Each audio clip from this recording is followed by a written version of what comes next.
My name's Risa Shimoda. I'm the executive director of the River Management Society. And the two folks that are here today are Gary Walker and Monty Aguirre. Gary is the executive director. I think he wears several hats, but he's the executive director of Save the Colorado River. He's a PhD, he's a writer and activist specializing in river and water protection. He's the founder of three organizations: Save the Poudre, Save the Colorado, and Save the World's Rivers, which fight against dams and support rights of nature to protect in his rivers in his local watershed in Colorado, in Southwest US, and around the globe. He's been named a river hero, an eco rock star impacting the planet, and a river guardian, and a renowned environmental leader by many organizations and publications. So you can kind of tell what his bent is here in his life. He's traveled over the last 20 years and has spearheaded the protection and restoration of his area in Fort Collins, Colorado. You'll hear more pretty much about Colorado today and the Southwest. So Monty is also here from a different organization, International Rivers. Monty is the Latin American program manager for this organization that works on rivers around the globe. Her program is to support local movements for protection, to identify new dam projects in Latin America, and to examine their economic, social, and environmental impacts. She works to design strategies to counteract the effect of these not great projects. She's worked for a long time in support in the Amazon with Indigenous people's rights, and is co-producer of Amazonia, Voices of the Rainforest, a film that talks about the grassroots efforts of folks in the Amazon. She's been a supporter of the people affected by the Chixoy Dam in Guatemala, and prior to working with American Rivers quite a while ago in 1998, she worked with the Environmental Action Coalition and El Puente Academy for Peace and Justice in New York City. She has a bachelor's degree in anthropology and a master's degree from NYU in environmental education and conservation. So these guys bring lots of experience and lots of time working on rivers. So I think we're going to just kick it off. I'm going to hand it to Gary first. Thank you, Risa. I appreciate everyone being on the call today, and I'm going to tell you about our Rights of Nature for Rivers and Watersheds program that we have with Save the Colorado. We started this about 2.5 years ago, working with the Earth Law Center, which is another organization that's based in the Bay Area, but the director actually lives in Colorado, and they work throughout the world as well. And our work on rights of nature is pretty much at this point solely in the state of Colorado, though we have had some connections with folks in Utah. So, one of the first things that comes up when you talk about rights of nature, well, what's wrong with the current environmental laws we have? And that's a relatively easy story to tell. Our organization does, regular environmental law work too. I'm actually in, I don't know if my organizations are actually in, I think, 5 different lawsuits right now and getting ready to tee up another one. So we do a lot of regular law, environmental law enforcement. And there's severe deficiencies with a lot of our federal, state, and local laws. All of our federal laws are 50 years old or older by now, including the Endangered Species Act, and Clean Water Act, and the National Environmental Policy Act. National Environmental Policy Act and Clean Water Act. Clean Water Act especially recently got, quote unquote, diluted by the U.S. Supreme Court. The National Environmental Policy Act has gone through a number of changes recently too. Some people argue those are stronger, some people argue those are weaker. But these laws are not that strong, and they're relatively moderate, and they generally kick in only when the worst possible thing happens. So they're not usually preemptory to protect any part of the environment, let alone rivers. Here in the state of Colorado, we also have a Clean Water Act. And Colorado is one of the states where the Clean Water Act was actually turned over from the EPA, mostly to the state of Colorado. Now, fascinatingly, the state of Colorado just passed new legislation a couple of weeks ago, and the governor just signed it to basically backfill what happened to the Clean Water Act because of the Supreme Court decision. So things are slightly better here than they would have been, but still, the Clean Water Act is a relatively moderate, federal bill and state bill, again, that does a lot of mitigation and a lot of regulation, but it's not really aggressive and stops anything. In the state of Colorado, we also have a lot of local laws. There's a specific law here that's called 1041 regulations. That's named after a House bill called 1041, House Bill 1041, which gives local governments, counties and cities, the opportunity to weigh in, and they can weigh in pretty heavy against projects, especially dam projects or other or water-related projects. And sometimes they do, sometimes they don't. Can be very political. But anyway, there's massive room for stronger laws and stronger ways to protect rivers. And so we started working on this Rights of Nature for Rivers program, in part in conjunction with International Rivers, which created a University Declaration of Rights of Rivers, which Monty will talk about a little bit more. But the basic concept is that a river should have a right to flow, a right to perform essential functions within its ecosystem, a right to be free from pollution, a right to feed and be fed by sustainable aquifers and glaciers, right to native biodiversity, and right to regeneration and restoration. And sometimes people say a right to flow freely, which is probably the most controversial right you can give a river at all, especially here in the state of Colorado River. I got involved in this quite a few years ago. And, for those of you who have been following rights of nature for rivers for a while, it first happened on the Wanganui River in New Zealand. And this took 175 years of a battle between the native people there, the Maori tribes, battling with the federal government to try to get some rights for the Wanganui River. And they finally did get rights for the river. I think that was in 2017, where they designated the Wanganui River a legal person. And now the Wanganui River, on its upper portion and its lower portion, has separate guardians appointed, which are guardians that can actually go to court and represent the river. That's the first place that happened. About 6 months afterwards, I went down to New Zealand and did a canoe trip on the Wanganui. Fascinating trip. Got to visit with some of the Maori tribes people who were involved in that. And so that's just some of the background I have, at least with rights of nature. So we started this program, as I said, about 2.5, 3 years ago, and we've been working with local governments and local activists across the state. It's a small part of our work. It's not all we do, and we're not super aggressive with it, but we've had some success, and then some interesting things happen here more recently. But initially, the town of Nederland, which is near Boulder, the town of Ridgway, which is on the western side of the state, the town of Grand Lake, which is up at the headwaters of Rocky Mountain National Park, and the town of Lyons, which is also near Boulder, passed rights of nature resolutions, where they actually passed a resolution which granted certain rights to the river. And then Nederland, the town of Nederland near Boulder, actually took it farther and appointed guardians just a few months ago. And so a lot of this made national news and even international news when it happened. Now, fascinatingly, in the past few weeks, just like 4 weeks ago, I think, the town of Nederland actually repealed both of their resolutions that supported rights of nature and then appointed the guardians because they decided they wanted to actually start the process of building a new dam in town, and they saw that as a pretty severe conflict. We actually kind of agree with them. It probably is a conflict, and so we're in a process, a legal process with the town of Nederland about this dam right now too. So even though you can have some steps forward, it can all get very complicated, especially in a state like Colorado, which is very much has a very strong water rights system. And anytime you're claiming a right for a river, you're integrating and challenging the water rights system in the state. And I'll just say this real quickly too. We decided to do resolutions. If you're familiar with local government or state government or even federal government, you can do a resolution, and that's a non-binding, non-legal sort of policy statement. It's not an ordinance and it's not a law. And we decided to do resolutions here in the state of Colorado with these local governments because they are non-binding, and it really is just a direction, a policy statement about what the local government believes should happen.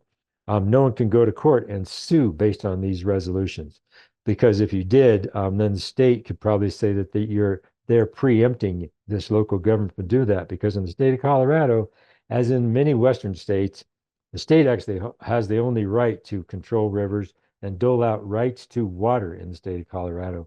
And so we started to work on the hearts and minds of people and pass resolutions in the beginning. And so, as I mentioned, these are non-binding resolutions, not ordinance, not laws. Our goal was to avoid contentious litigation, although in Netherlands we did not avoid contentiousness. There's not litigation there, but there was some contention. In our opinion, these resolutions don't impact water rights or existing dams. We've actually written them in certain ways specifically so they don't do that. But what we have tried to do is create an opportunity for a friendly, community-wide conversation about giving nature and the river a voice in town policy and decision making, which before it has never had any formal voice in policies of towns. And also all these resolutions allow a town board to create guardians who are appointed to speak for the creek. Again, that did happen in Netherlands, which has since been repealed. As I mentioned, guardians in Netherlands on Boulder Creek. I'll just wrap up by saying, it's been an adventure. We have learned a lot. We've worked with every town we've worked with, we've had to make changes to the resolutions. We've had to deal with the water attorneys for every town and the town attorneys. There's just, you're in a deep well or a deep hole in the river, if you might say, of water rights and a contested, space where a lot of people feel like they have a lot of input. And so, and there's a lot of stakeholders. So it's an ongoing process. We're learning as we go, but we think is incredibly important and sort of the ground you might say that we wanted to stake out because, as I mentioned at the beginning, a lot of the laws that we have in the United States and in the state and even locally here in Colorado are not very strong, and we need to move towards stronger rights. And we think rights of nature is a way to get there. Thank you all. Thank you, Gary. So I think we're going to move over to Monty, who has his slides to share.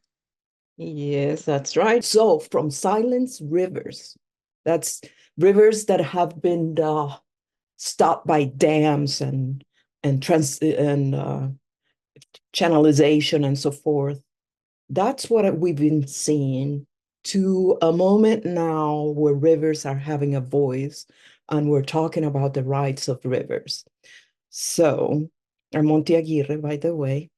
Our organization is going to be 40 years next year.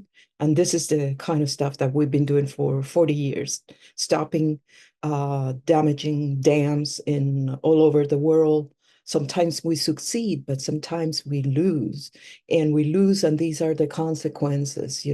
All these projects get built, rights get violated. The impact on the environment, it's tremendous. The impact on the rivers are tremendous. And I won't go into more than that because you know a lot about the impacts. So this rights of nature movement and rights of river, it's been growing all over the world. This is a map that we have on our website that you can visit. It's a little bit updated, but by now we have about 40 different cases of rights of rivers. This is how it would look like on the map with a little bit of description and so forth. And this approach is different from what we have, from campaigning, full-fledged campaigning as we generally do and all that. Or it's different in terms of like the kind of campaign where you tackle the financiers, although you have to do some of that within this kind of approach too. But it comes from this the belief that and the knowledge, more than belief is knowledge, that nature has fundamental rights to exist, to prosper, restoration, and that is not just for you humans to exploit, to use as merchandise, but that instead it possesses basic rights. Of course, indigenous people have been telling this for a long time and continue to tell us, so we're listening, right? We're listening and trying to see how that knowledge can work in the set of tools and governance and so forth and legal systems that we have in the present world, or do we need to create something else? Now, so what that really means, and I really like this, is that we're moving from a different way of thinking, that way of thinking of the 16th and 17th century philosophy that separates nature and humans For some of you that might be anthropologists, Lévi-Strauss, the French anthropology talks about that. The moment when science and nature get separated. And with indigenous knowledge, that's together. So that's kind of the way of thinking about this. And that rivers and other entities or their beings from nature also have these kinds of rights. And how to go about it? So sometimes these rights of rivers can happen in many different ways. Can happen through negotiations, which is the case of the Wanganui. Can happen through constitutional amendments. So by putting rights of nature, amend the constitution or create a new constitution with that kind of provision, creates that space, that place where you can go to call for the rights of nature, rights of rivers. Also, and the case perhaps that more, have heard more about are the cases of Bolivia and Ecuador. Ecuador by having Article 71 in the Constitution, and Bolivia really more than in the Constitution was actually through creating a law of rights of nature. This can also happen at the municipal level, and we have examples here in the United States. I'm in California right now, and south from here in San Luis Obispo, my understanding is that they adopted rights of nature in their bylaws, and that there are other examples of that here in the United States. I know Florida has been, I don't know where the status of that is right now, but I know that there's been a lot happening. And of course, Gary has more knowledge about other situations like this, cases like this in the United States. The other way that this can happen, and let's say those are binding, and then we go into something that is not, let's say, bylaws. What I mean by that is indigenous people can create the rights of nature, rights of rivers within their own bylaws, the same way as Afro-descendants. And I talk that way because I'm looking at the world, how we talk about ourselves and others. We talk about indigenous peoples, creating, yes, bylaws in their own constitutions, to put it that way. The same way that they create protocols in terms of interacting with companies and governments, especially when they want to build a dam in their area. And also laws, which of course are binding. That is really key. And this is an area that we are working on a lot in different countries. So, sorry. So the building this jurisprudence is really important.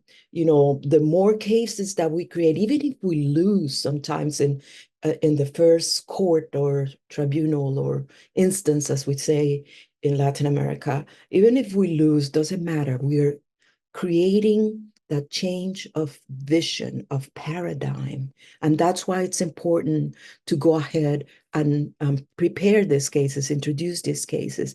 It all becomes then like a building of constitutionality, changing minds, and within that, giving it theoretical support, because a lot of rights of nature, there are two things about it. It really stems from what we would call a philosophical area, but it also stems from, there's the political part of it. So all these discussions help to advance these ways of thinking. And something that I really like are the principles that we use in cases, like, the most usual, right? The precautionary, precaution, prevention, but really interesting and beautiful, the principle of in dubio pro natura, which means that when the judge is in doubt about, or who is going to make the decision, generally, of course, the judge, if there are issues, if there is a doubt, that the principle then is to go for the protection of nature, to go for the protection of water.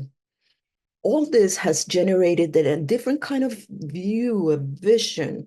And we're talking about ecocentrism, living anthropocentrism, everything centered around human beings as if we were the only species on this earth. Well, we are recognizing that there are more species. I mean, we knew that, but we always have felt that we are at the center of it. But now we have come to the moment where we know that without the rest, we won't exist, Ecocentrism, bioculturalism, and there's a few more words of this sort, but adjusting to that balance between being a human, between species at the end and life for everybody. We have a principle that also it's been really important, and it's recent, that it's within the UN. First, it was created or adopted within the Inter-American Human Rights Commission. And those commissions, there's in Africa, there's in Asia, there's in the Latin Americas. I don't know if there are in other places, but within those commissions, which is really the last place and the possibility to go to a court that is regional, that's where you go after you have gone through all the legal means and cases at the national level. So it was really important to have this principle at that level, higher level, regional level. And that's what's being done, especially with partner organizations working at the level of the Inter-American Human Rights Commission, and most recently at the level of the UN. That helps. That's the kind of information that as well as Article 169 from the International Labor Organization, that we bring in and anchor there in the legal cases or in the amicus briefs that we prepare to support the judge in making a decision. And it's really important. Science, of course, is really important. Of course, and when I'm saying science, I'm also talking about cosmovision, how the knowledge that the indigenous people have about how things work. And it's really important then in these cases to demonstrate connectivity. And if we have a science, if we have the science behind it, articles and so forth, that it's all going to help a lot. Again, and remember, some of the judges, they might have, of course, a very ample knowledge of things in the world, but not necessarily specific, especially in science. And so that's really becomes really important, very strong. And science, again, cosmovision and Western science. Okay, and then these are some of the things that we bring up in the cases, water quality issues, because what? The health of the environment, of the ecosystems, and human health depends on that. Okay, so what are we learning from these cases? This is the Atrato River in Colombia. The decision of the Constitutional Court came in 2016, and this river totally massacred by mining and totally polluted. And what our partners, the Tierra Digna, the lawyers that were in charge, what they did is they prepare a case for the protection of the rights of the Afro descendants that live there. These are some of the characteristics of the rivers, and this is the problem. So this is a case of post damage. The damage has been done. High mercury, cyanide, gold extraction, all this, death of indigenous people, death of children, high pollution. You saw the pictures, high deforestation, all that. And what does the judge says? Judge Palacio is an ex-magistrado, ex-magister. So what he does is he gives the right not only to the human rights, the rights to the Afro-descendants, but it also says that the river also has rights, and that it's been a very important case in all over the world, and especially in Colombia. And it's important what the court orders: the protection of the river, restoration, different things about water quality and so forth, conservation, maintenance, all the stuff that should be happening before that, right? And some of the mandates, for example, this is actually how the ruling looks like, mass eradication of illegal mining, all these kinds of stuff that you're looking at here. And so the important thing here is this ruling that comes. So this happens in the court system. The Wanganui that Gary and I spoke about a bit comes as a little bit in the court, but negotiations. And there are other ways in which it happens. Okay, like Wanganui here, I'm not going to dwell into this. Gary already went into it, but the beauty of this and the heart of this is how people talk about the river as we are the river is us. That connection, which for Western minds perhaps is really difficult to get to understand, but I am sure that you've experienced that connection with nature at some point. Maybe only when you were a child, but maybe now too, when you smell that flower, when you see that landscape, when you see that bear, and you see that fish, and etc. And okay, so the treaty, okay, signed in 1840. This was really important because New Zealand, is still under this crown system, and so those negotiations had a lot of different areas where the Maori needed to go to in order to present their cases. But it comes down to this treaty. But look at the date of this treaty. They've been trying to do this for, I think in the total, it's been like 150 years or something of that sort. And what the state then does is that recognizes the river as a living entity.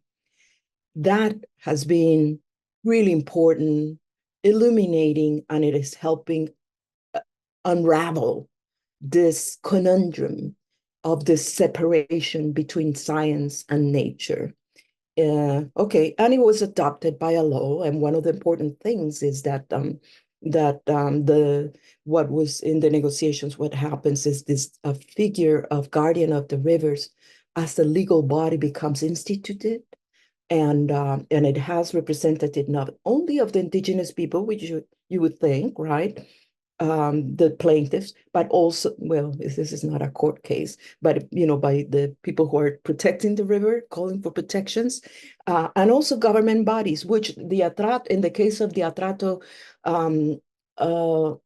legal case, the judge, what he does is he appoints the president of Colombia, this Atrato is in Colombia, sorry, and says, well, you got to create this guardianship, So the president at that point, what he does is he creates this guardianship between the Instituto, the Humboldt Institute, which is a scientific institution, the Ministry of the Environment, and communities. So that's the body that was in charge then on figuring out what to do. Here's something really key. The judge couldn't say, according to this law, you need to comply with this law. You're violating this law and you need to comply with this law. Why? Because the law doesn't exist. Doesn't exist in policy, doesn't exist in law, this protections for rivers in the way that we, like this, the right to flow, etc., that Gary has read. And I guess that's it. Well, actually, before I finish, if I have a couple of minutes, what I wanted to say, one of the most exciting cases is the one that we are working on now, and that is for the protection of the Marañón River, which is one of the main tributaries of the Amazon. People say it's where the Amazon begins or the source. The truth is that the Amazon has many sources because it's huge. It comes from Ecuador, from different river basins, and Peru, and then areas of Bolivia all come down and form the Amazon, So, but it's still an incredible river, beautiful. And some people, I guess, call it, maybe you've called it like that, like the Colorado of Latin America or Peru or something like that, Gary. But the case is calling for the rights of the Marañón, and the plaintiffs are a federation of women, indigenous women, Kukama women from the Amazon, incredible group that have been for years actually involved in legal cases to protect the river from a hidrovia, that's a channelization and channel, for export of soy and so forth. So making it into a straight river. And that case actually has been stopped. So it's not over, but I think with this other case of the rights of the Marañón, probably it won't continue, and also difficulties with the Chinese investment and so forth, etc.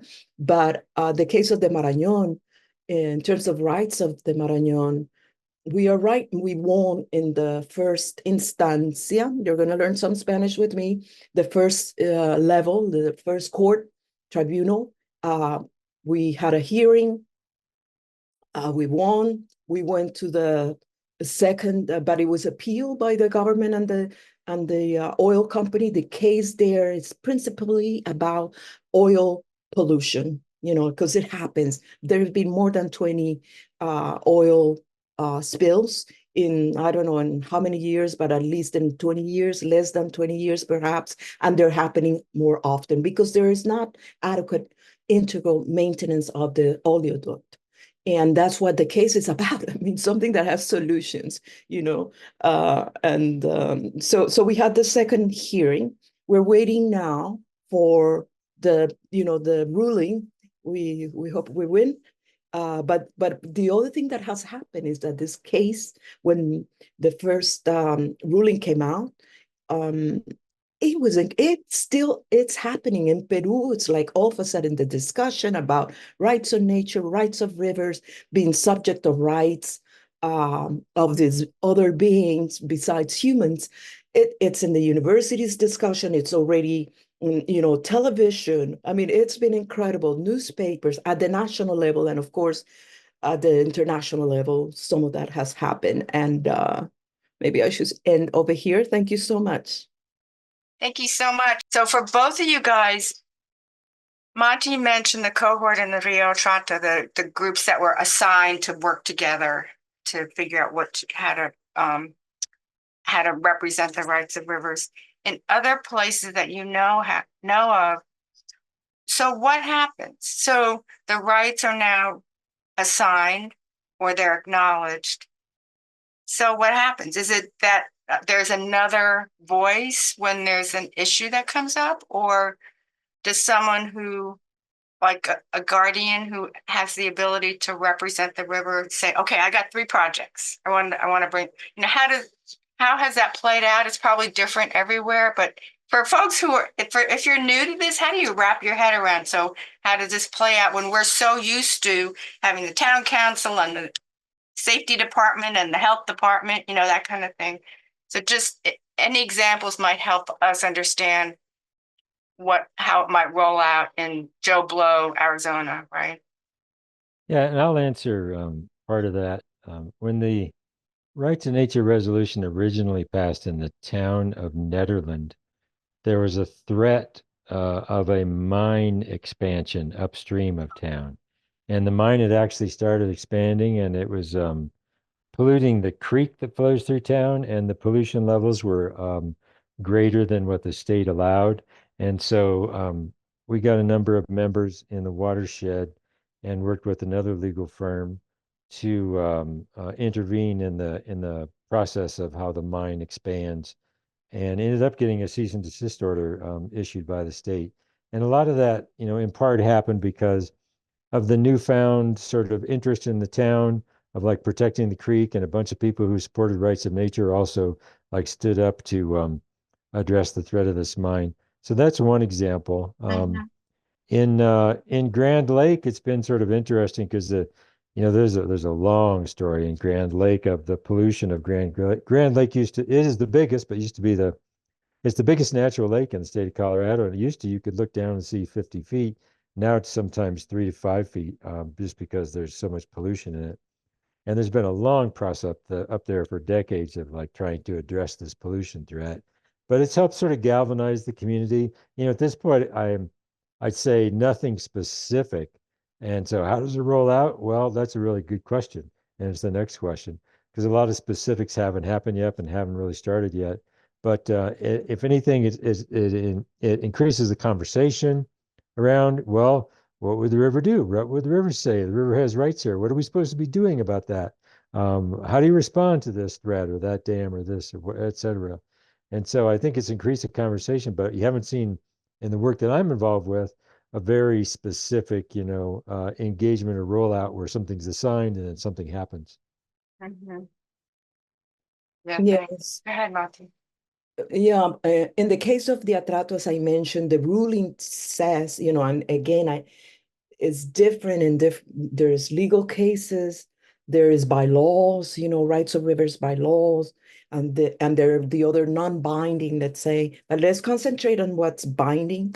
In the case of the Atrato, which is a ruling in the judicial system, right? As I mentioned, there are a few numerous points that the or mandates from the court. So then having that body of those guardians, they are the ones that are figuring it out.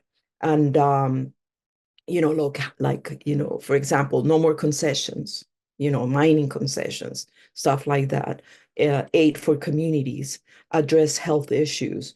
But what we also see is this doesn't happen that quickly, and it's not that implementation it's hard.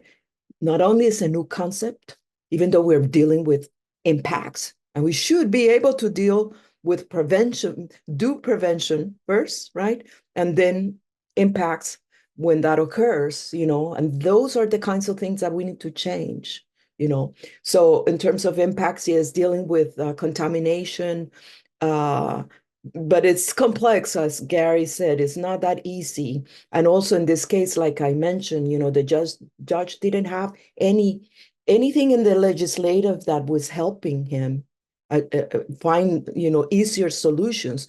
There isn't any place where to go for funding, money, financing these activities, all what's contained in the ruling. If we go to a law, like in the case of Bangladesh, of course, financing is non-existent. Bangladesh is not a very wealthy country, and it's also very impacted by climate change, so it's been really difficult to address that.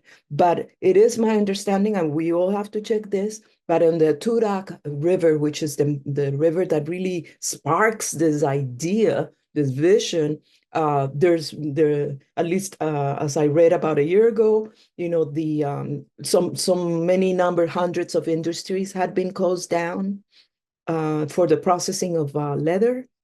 I know that has a word that I can't remember right now. So those kinds of things. Okay, so in the present, we go to the Marañón River. What do we expect, or what would we do? The case is about oil pollution, right? Oh, So Monty, could you mention where the Marañón is for people? sorry, in Peru, and that's, and again, one of the main sources of the Amazon.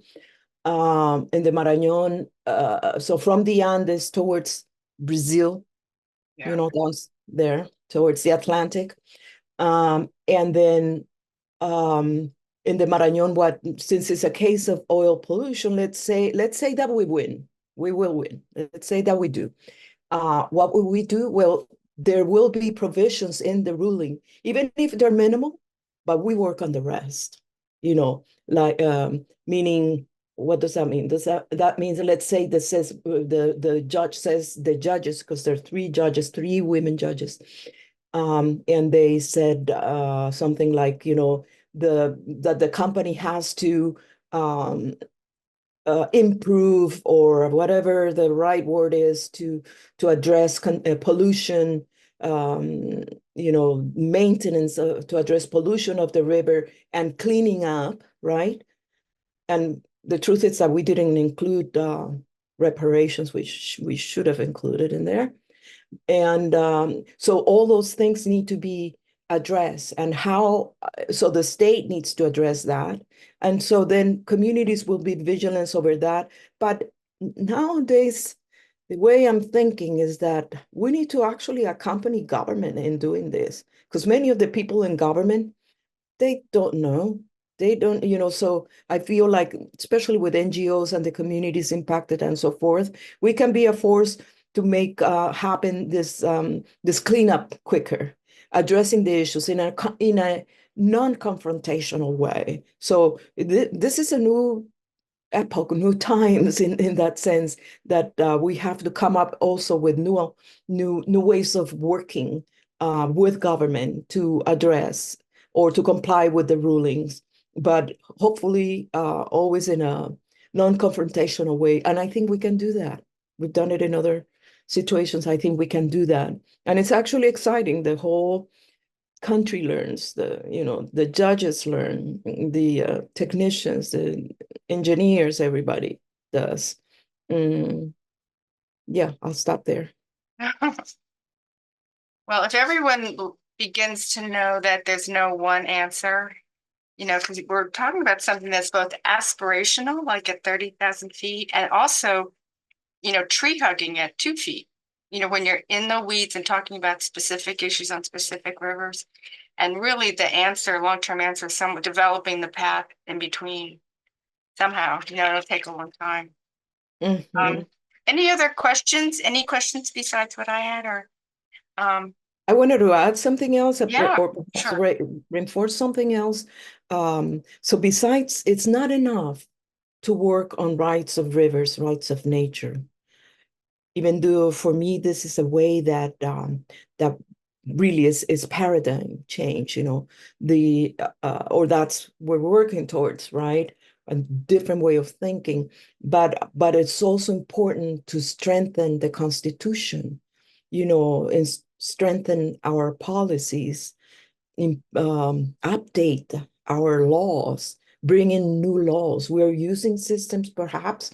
I was watching last night this film with Judge Ruth Ginsburg, and I saw it really clearly. It's like you got to start somewhere, even if it takes 100 years, but you got to start somewhere, and then it becomes. And this is how things happen. It's by doing, it's by setting that precedent, and setting precedent by changing laws, which is what we're doing, so judges can have, hopefully cases won't go to a court system because we have laws and that we can use and they're complied with and so forth, but yeah, this is about changing a way of thinking. Pretty big ideas. Anything else, Gary? What do you, I was going to ask you what you view kind of sort of because you do so many things with your different organizations. What do you see for for going forward in Colorado, more towns?